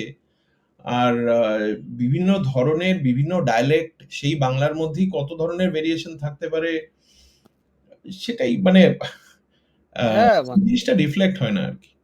মনগুলো বদলে যায় তো। সেগুলো তো রিফ্লেক্ট হয় তাদের কাজগুলোতে। হুম, হুম, হুম। আচ্ছা, জায়গাটা বদলে যায়। আম আমার আমার তরফ থেকে একটা শেষ প্রশ্ন যে তো এই ব্যাপারটা কি মনে হয় যে ওয়ে ফরওয়ার্ড টা এখন কি? মানে obviously মানে আ সেটা সবারই একটা আঁচ করার ব্যাপার বা একটা গেস করার ব্যাপার যে এখন রাস্তাটা বাংলা ছবির পক্ষে মানে সবই doom and gloom নাকি কোনো একটা রাস্তা আছে, সলিউশন আছে এগোবার পথে আরকি? ৩ জনকেই করা প্রশ্নটা। প্রদীপ্ত? আমি সলিউশন খুঁজছি না। মানে আমি এটা অনেকদিন ধরেই বুঝতে পেরেছি যে আমাদেরকে আমার মতো করেই করে যেতে হবে। হুম, ফলত ও এবং আমি আমার মতো সেটআপ করে ফেলেছি। যাতে হুম, আমি বাংলা ভাষাতেই ফিল্ম বানাবো। কারণ সেটাকে বাংলা ছবির মধ্যে দেওয়া যাবে না বা এই ইন্ডাস্ট্রির মধ্যে বা কোর্টের মধ্যে সেটা কারণ আ ২য় ছবিটা বাদে আমি বাকি সমস্ত কাজই প্রায় নিজের মতো নিজের সেট আপে নিজেদের টিম নিয়ে নিজের মতো করে করার চেষ্টা করেছি। ফলত সিনেমা থাকলে আমিও ফিল্ম বানাতে থাকবো, যেরকম ভাবে হোক। বাংলা ছবির কি হবে সেইটা আমি, এত লোক আছেন, আর ডিসাইড করুন, নির্ধারণ করুন, প্ল্যানিং করুন কি করবেন। আমার বলার কিছু নেই, আমরা আমাদের রাস্তা খুঁজে নেবো। ঋত্বিক, আমি, অমিত।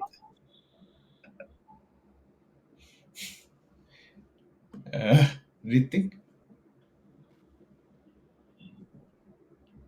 হ্যাঁ, সত্যি পথ বলা খুব মুশকিল, এর পথ কি। তবে আসলে যত মত তত পথ, পাশাপাশি এটাও সত্যি সে তো কথা। অবশ্যই, কিন্তু একটা অতএব হ্যাঁ, আশা কি আছে, সেটা কোথায় আছে, এই ব্যাপারটা আর কি।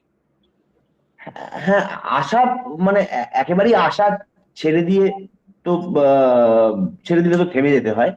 অতএব সেভাবে নয়, একটা ওই নিজেদের মতন করে যে যে যেখানে ভাবছেন, যে যেভাবে ভাবছেন, অনেকেই অনেকভাবে ভাবছেন। মানে আমি অভিনেতা হিসেবে বুঝতে পারি নানান রকম পরিচালক নানান রকম ভাবে সে ছবিটা করতে চাইছে। আম, তো সব রকমের মানুষেরই সেই প্রত্যেকেই সেই আশাতে রয়েছে। এবং এই যে প্রদীপ্ত যে কথাটা বলছে, আমরা একটা আমাদের মতন করে যখন ছবি করব, তখন আমরা আমাদের মতন করে একটা একভাবে নিজেদের মতন করে করার চেষ্টা করব। এবং দেখো, প্রচন্ড বড় বড় সব প্রডিউসাররা ছবি রিলিজের সময় বলে হল পাচ্ছে না, কান্নাকাটি, অন্য ভাষার ছবি এসে করে দিচ্ছে। ওই প্রত্যেকদিন রিলিজের 7 দিন আগে ঘুম ভাঙলে কি হবে আমি জানি না। কিন্তু আহ, ফলে ওই নিজেদের মতন করে একটা পথ খুঁজতে হবে। হুম। খুঁজতে হবে তো তো খুঁজেও নেবো আশা করি কিছু না কিছু একটা এরকম। এবং অবশ্যই সেই ছবিটা চাইবো যে সব মানুষের কাছে পৌঁছুক। অবশ্যই বাংলা ছবি বাংলা ভাষায় মানুষের কাছে তো পৌঁছুক বটেই।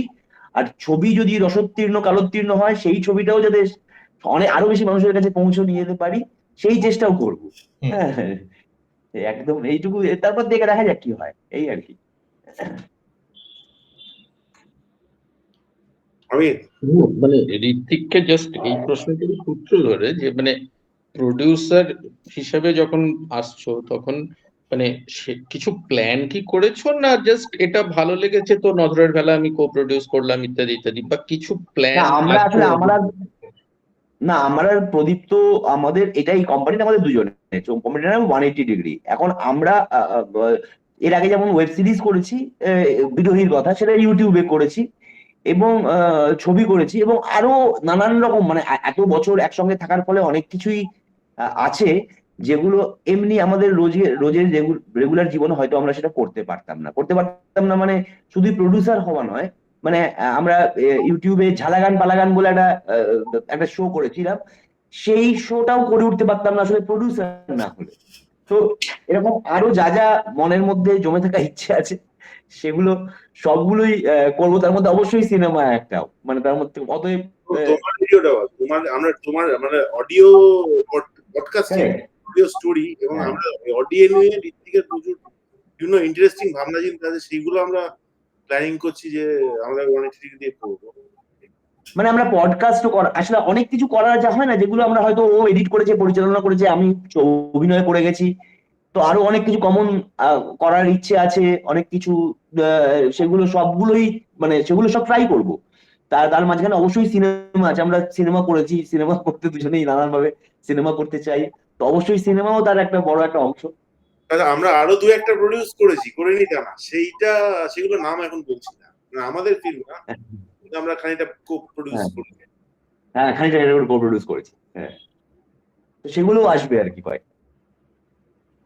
আচ্ছা, অমিত, আহ, আহ, আরো অন্যান্য পরিচালক এদের সঙ্গে যদি তুমি যখন প্রদীপ্তর সঙ্গে কাজ করছো, মানে অভিনেতা হিসাবে তোমার কি মনে হয়, কি না মনে হয়, যদি কিছু শেয়ার করতে চাও। মানে ঋত্বিকের সঙ্গেও একই প্রশ্ন আছে, কিন্তু মানে যেহেতু নধরের ভেলা নিয়ে আমরা এখন যাচ্ছি যাত্রায়, তো নধরের ভেলার লিড হিসাবে তোমাকে মেইনলি প্রশ্নটা করছি যে তুমি আরো যখন 10 জনের সঙ্গে কাজ করছো আর প্রদীপ্তর সঙ্গে কাজ করছো, তো পরিচালক হিসাবে তোমার কি কি মনে হয়?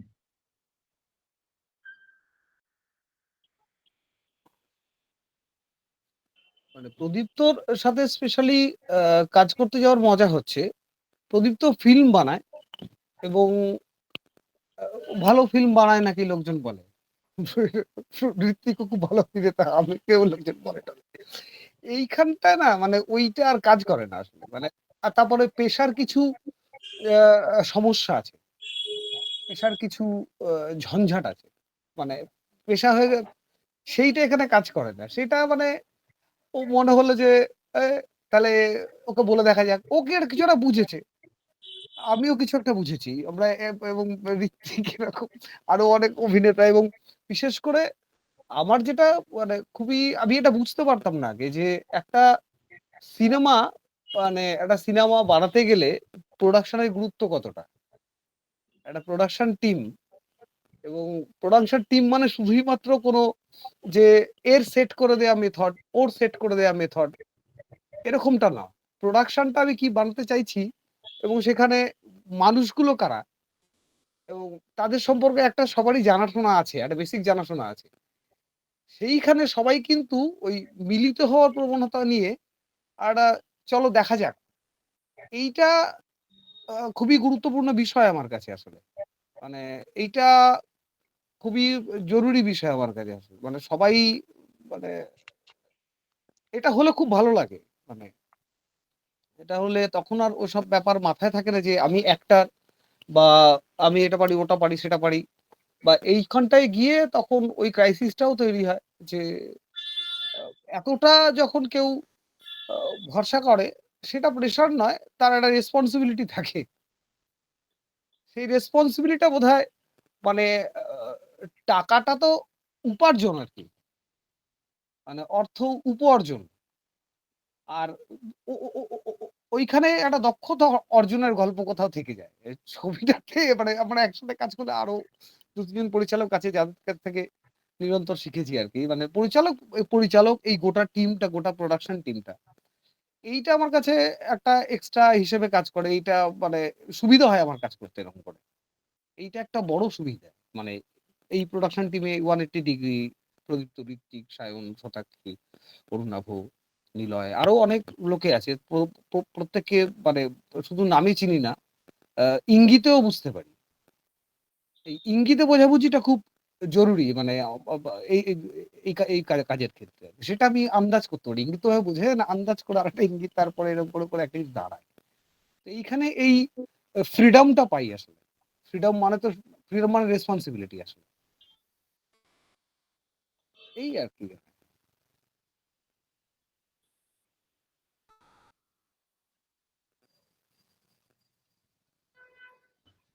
প্রদীপ্ত,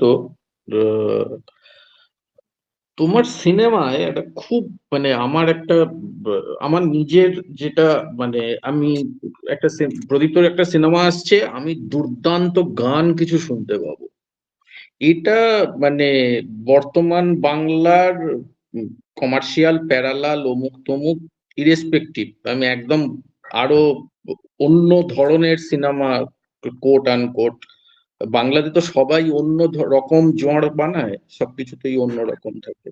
বাট যখন তোমার সিনেমা মানে বাকিটা ব্যক্তিগত, আমার ব্যক্তিগত অভিজ্ঞতা আছে, বাংলা বোঝে না মানে মধ্যপ্রদেশের এবং পরে বম্বেতে এখন থাকে তারা জাস্ট গানগুলোর ফ্যান, তারা জাস্ট গানগুলোর ফ্যান। তো বাকিটা ব্যক্তিগত, রাজলক্ষ্মী শ্রীকান্ত, বিরোহী, মিউজিক একটা প্রচন্ড ভাইটাল পার্ট থাকে এবং গানের কথা যে বাকিটা ব্যক্তিগতই, যে ওই যে সবার কিছু দুঃখ আছে ব্যক্তিগত, দুঃখ চাপার ভঙ্গি আছে, সবার আছে নিজের মতো। এই গানের কথা আর গান এগুলো তোমার স্ক্রিপ্টেড সময় থেকে নিজের মধ্যে চলতে থাকে বা সেইভাবে মিউজিক ডিরেক্টরকে ব্রিফ করা ইত্যাদি থাকে, বা এগুলো কিভাবে কিভাবে কি করো? না অ্যাকচুয়ালি আমার মানে বিভিন্ন বন্ধু বান্ধব আছে বা পরিচিত আছে যারা গানের লোক, লেখেন, নিজেরা সুর করেন বা ইয়ে করেন। এবার লেখার সময় যেটা করি যে আমার এখানে এরকম একটা গান লাগবে, এবার ওইগুলো কি হয় অনেকদিন ধরে ওদের কাছে বিভিন্ন সময় গান শুনি। অনিন্দ যেরকম বাকিটা ব্যক্তিগত, ওই গানগুলো কিন্তু যে ফিল্মের জন্য লিখে ফেলেছে তা নয়, ওর কাছে ছিল। এবার সেই গানগুলো আমি আমার এখানে দিলাম। আমিও স্ক্রিপ্ট লিখছি, এই গানটা এখানে দিচ্ছি, ওই গানটা এখানে। যেহেতু আমি অনেকদিন ধরে আমার ওই টেলিফিল্মগুলোতে ও মিউজিক করেছে, ও এসে এসে গান শোনায় ইত্যাদি। রাজলক্ষ্মীতে যেরকম অনির্বাণের কয়েকটা গান নিয়েছি বা ফোক গান নিয়েছি, সেগুলো আগে থেকে যে ফিল্মটার জন্য ওরা কিন্তু নিজেরা ইন্ডিপেন্ডেন্টলি নিজেদের গান, মানে আমার ছবির জন্য তৈরি করেছে তা না। এখন সার্থকী করছে, সার্থকী অনেক ক্ষেত্রে এই ছবিগুলোর জন্য গান লিখছে এবং কিছু ফোক গান তো থাকছেই, তার সঙ্গে কিছু গান নিজে লিখছে, সেটা স্ক্রিপ্ট থেকে। অ্যাকচুয়ালি গান মোটামুটি আমার স্ক্রিপ্টেই ডিসাইডেড হয়ে যায় বেশিটা, যে কি কি গান যাবে, কেমন ভাবে যাবে, কিরম আঙ্গিকে যাবে। হ্যাঁ, তো এটা অনেকটাই। আর এখন সার্থকী যেহেতু ও স্ক্রিপ্ট পাঠিয়ে দিলে বিভিন্ন অনেক কিছু আমাকে বলতে থাকে, এটা ওটা সেটা এই ওই অনেক কিছু এক মানে এক ঝুড়ি পাঠিয়ে দেবে। এবার তুমি ডিসাইড করো কোনটা নেবে কোনটা নেবে না আর কি। এবং প্রতিদিনই গান বানাতে থাকে। তো এবার মাঝে মধ্যে ইয়ে হয়ে যায় যে মনে হয় কি রে আর দিস না, পাগলের মতো গান। তো সেইটা সিরিজে যেরকম সেটা সুবিধে, যেখানে যখন ইচ্ছে, মানে একটা গান আবার এডিট হয়ে গেছে তারপরে দিয়েছিল, সেটা জুড়ে দিয়েছি। ফিল্মে তো ওটা সম্ভব না। ফলে ফিল্মে কিছু থাকে, লিপে থাকে বা আগে থেকে প্ল্যানিং করা থাকে। তো এইবারে এই ছবিতে তো প্রত্যেক ছবিতে আগে গানগুলো আমার হয়ে থাকে, প্লেব্যাক না হলে। আগে রাজলক্ষ্মীতে ছিল ঋত্বিকের প্লেব্যাক ছিল, এবারেও দু একটা প্লেব্যাক আছে, দুটো প্লেব্যাক আছে, কিন্তু ব্যাকগ্রাউন্ড গুলো আগে থেকে রেডি থাকে মোটামুটি, ব্যাকগ্রাউন্ড গানগুলো। আর আমি গানগুলোকে ব্যাকগ্রাউন্ড মিউজিক আলাদা করে যা করি, তাতে গানগুলোকে ব্যাকগ্রাউন্ড মিউজিক হিসেবে ব্যবহার করি অনেক সময়। বিরোহিতে তো সেটাও হয়েছে, গানই ব্যাকগ্রাউন্ড। হ্যাঁ, এবং ওটাকে ব্যাকগ্রাউন্ড মিউজিক না বলে ফোরগ্রাউন্ড মিউজিক বলা যায়। মানে একটা জিনিস মানে মনে পড়লো আর কি, সেটা হচ্ছে যে আমি এই ছবিটা তো দেখেছি, মানে ওই যখন সাউন্ড হচ্ছিল 5 বার কেটে দেখেছি ছবিটা। এবারে ওইটাতে একটা মজা লেগেছে, যেটা আমার মানে আগে কখনো হয়নি। সেটা হচ্ছে যে জেনারেলি মানে যখন সিনেমা দেখতে নিজে অভিনয় করলে টার্গেটই থাকে আহ, একটু নিজের দিকে বেশিক্ষণ তাকিয়ে থাকা, অন্যগুলো ব্লার। এবারে এবারে এইটি টার্গেটটা থাকে। এবারে আর বিশেষ করে এই চরিত্রটার ক্ষেত্রে এইটা তো টার্গেট নিয়ে বসেছিলাম, একদম পুরো কাকাতুয়ার মতো একদম ফুলিয়ে টুলিয়ে আচ্ছা দেখতে হবে আসলে কি হলো না হলো। আমি কিন্তু আমার নিজের অভিনয় দেখছি, খুব ভালো লাগা সবই ধরা পড়ছে, আমি কিন্তু নিজের অভিনয়ে মত্ত থাকতে পারছি না। এটা হয়েছে, সেটা হচ্ছে এত স্ক্রিপ্ট যখন পড়েছিলাম, তারপর ছবি দেখছি যে স্ক্রিপ্টের মতো ছবিটা মানে এরকম হয়েছে আর কি। ছবিটা পুরো এই যে এতগুলো ব্যাপার আছে, যে পেছনে এরকম এত মানে গুচ্ছের গুচ্ছের ঘটনা এবং গুচ্ছের গুচ্ছের জিনিস হয়ে চলেছে, এটা স্ক্রিপ্টে টের পাইনি। সিনেমাটা দেখতে বসে আমার কিন্তু ওই নিজেকে দেখার পরেও মন মূলত ওই দিকটাতে চলে যাচ্ছে, কি হচ্ছে দেখি, কি হচ্ছে দেখি, ওখানটা কি হচ্ছে দেখি। এইটা আমার মানে হয়েছে মানে এই ছবিটা দেখতে গিয়ে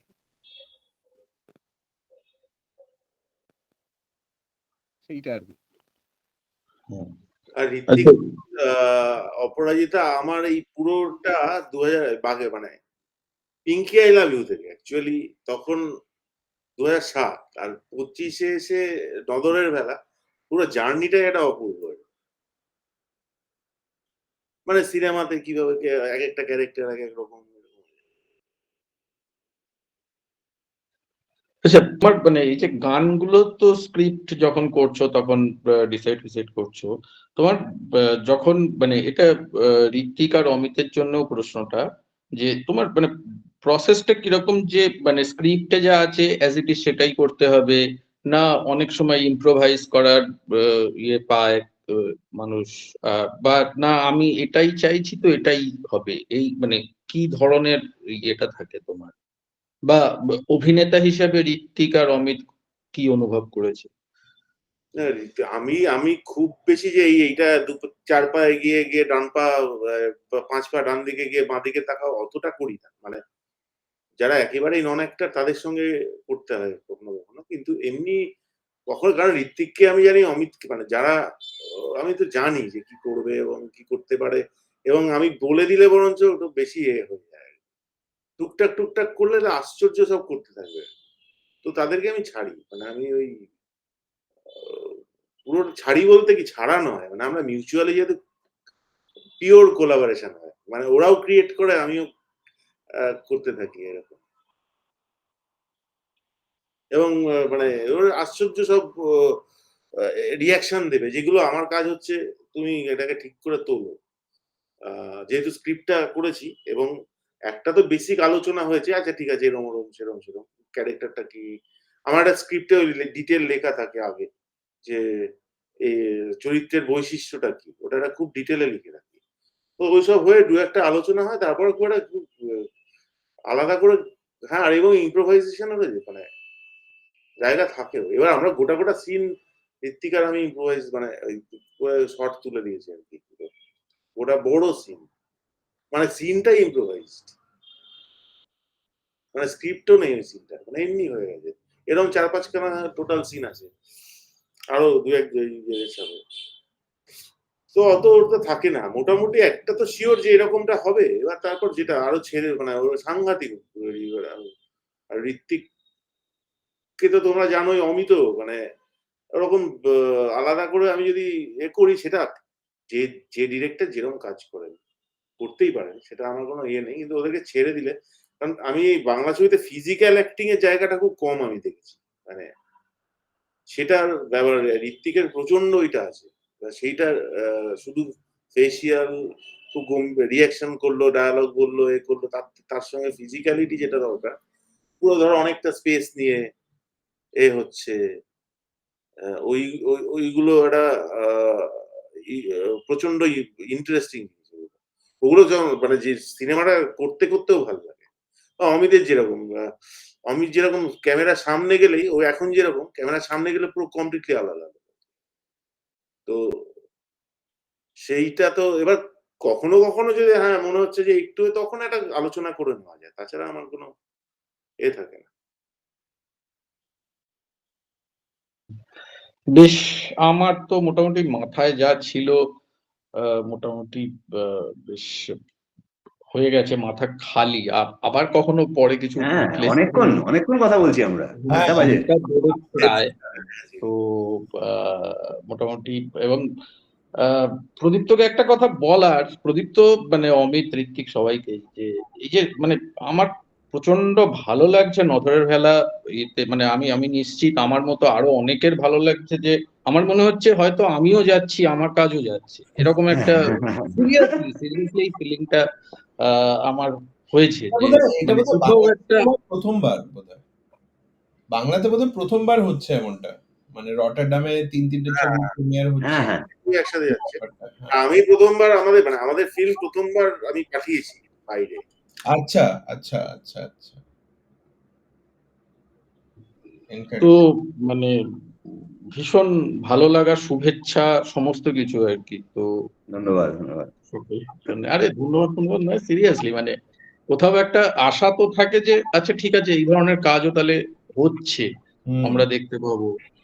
তো বেশ বেশ মানে এরকম কিছু যে তোমরা কিছু বলতে চাও, যেটা হয়তো আমাদের মাথায় নেই, আমরা সেই ধরনের প্রশ্ন করিনি, যে নধরের খেলা সম্বন্ধে জানুক মানুষ, যে এটা বলা উচিত ছিল, আমরা হয়তো সেটা জানি না বলে বলি, প্রশ্নটা আমাদের মাথায় নেই হয়তো, এরকম কিছু, বা প্রদীপ্তর কাজ সম্বন্ধে বাঙালি জনগণের বাইরে কিছু যদি তোমরা বলতে চাও। বাইরে সেরকম। বলতে আমাদের মানে আমার তো কাজ ঋত্বিক এবং অমিতকে আরো অনেক বাইরে, মানে বাংলার বাইরে ইন্টারন্যাশনালি চেনা দরকার।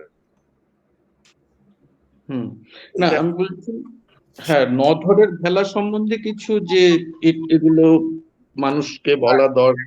একটাই বলার, যেটা হচ্ছে ঋত্বিক আর আমার একটা ডিটেইল প্ল্যানিং আছে, এইটা ডিটেলে বলবো না, কিন্তু এটা বলে দেওয়া দরকার যে আমরা আমাদের মতো করে নিয়ে আসবো ছবিটা।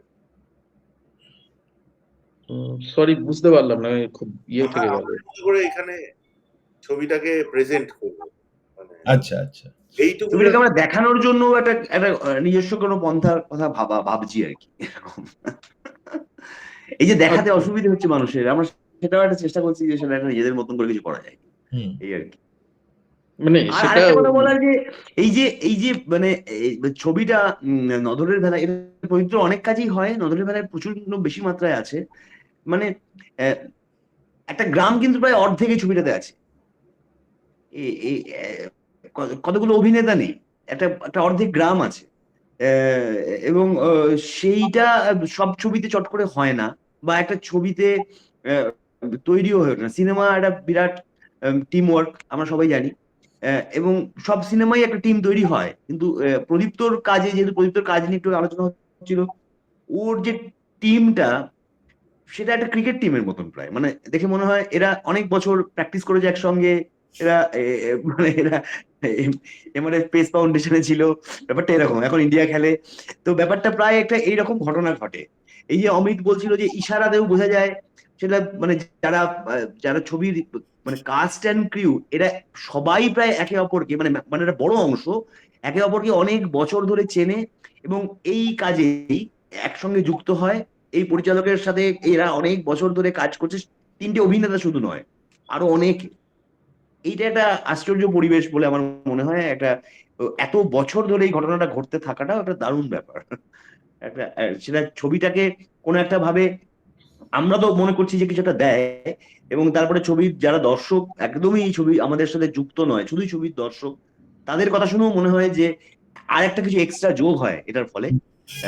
সেটা এক্স্যাক্টলি কি আমি জানি না, কিন্তু এক্সট্রা যে যোগ হয় সেটা আমি একদম নিশ্চিত। গ্রামের লোকগুলো সবাই সবাইকে মোরালেস চেনে, মানে হ্যাঁ, ঋত্বিক যে বা অমিতকে যে এরা যে অভিনেতা বড় পর্দা রূপলি পর্দা ওরকম না, কিন্তু এমনি চেনে। বেড়াতে গেছে, আড্ডা মেরেছে, এরকম ভাবেই হয় জিনিসটা। ফলে এটা ঠিক যে পুরো গ্রামটা নিয়ে, মানে গ্রামের একটা বিরাট পার্টিসিপেশন আছে। হ্যাঁ, ওই ঋত্বিক যেটা বললো আর কি, মানে এইটাতে ওই ওই ফিলটা আসলে আছে, যে হচ্ছে যে মানে নাইজেরিয়া থেকে দুটো প্লেয়ার, ব্রাজিল থেকে দুটো প্লেয়ার আনা না, গোটাটা একদম ক্লাবের টিম খেলছে আর কি।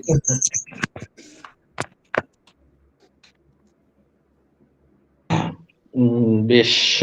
অম্বরীশ, কিছু আর বক্তব্য? না, আর প্রায় অনেক সময় আমরা নিয়ে নিয়েছি। আমার অনেক শুধু এইটুকুই যে কংগ্রাচুলেশনস, অল দ্য বেস্ট। উদয়নদা যেমন ভাবে বললো, আমরা সবাই খুব খুশি। বিভিন্ন জায়গায় আমরা শেয়ার টেয়ারও করছি। এবার এই আর্টিকেলটাও আসবে। শুধু একটাই যে আমাদের ট্রান্সক্রাইব করতে, লিখতে একটু কটা দিন সময় লাগবে। এই নেক্সট 2-3 দিনে যদি কিছু পয়েন্ট মনে হয় বা হ্যাঁ, বলার কিছু একটা বলা উচিত বা অ্যাড করা উচিত, জাস্ট উদয়নদাকে একটা মেসেজ করে দিলে বা মেল করে দিলে হয়ে যাবে। আমরা ইনকর্পোরেট করে নেবো আর কি ব্যাপারটা। ঠিক ঠিক আছে। হুম। সকলকে বিশাল ভালোবাসা। হ্যাঁ। হ্যাঁ, তোর একটা সমুদ্র যাত্রা হচ্ছে, খুব ভালো। ওখানে বিভিন্ন আপডেট রেগুলার পেতে পারি আর কি। ওখানে গিয়ে সোশ্যাল মিডিয়াতে পোস্ট দেবে তো না? হ্যাঁ, ওখানের আপডেট এগুলো। ঠিক আছে, বেশ বেশ বেশ, ভালো লাগলো, খুব ভালো লাগলো। অনেকক্ষণ কথা হলো। হ্যাঁ, ভালো কথা হয়েছে। অনেকটা সময় দিলে, খুব আনন্দ। চলো চলো, গুড নাইট। চলো, bye, good night, thank you, Good night, thank good you night. So much. Good night, thank you.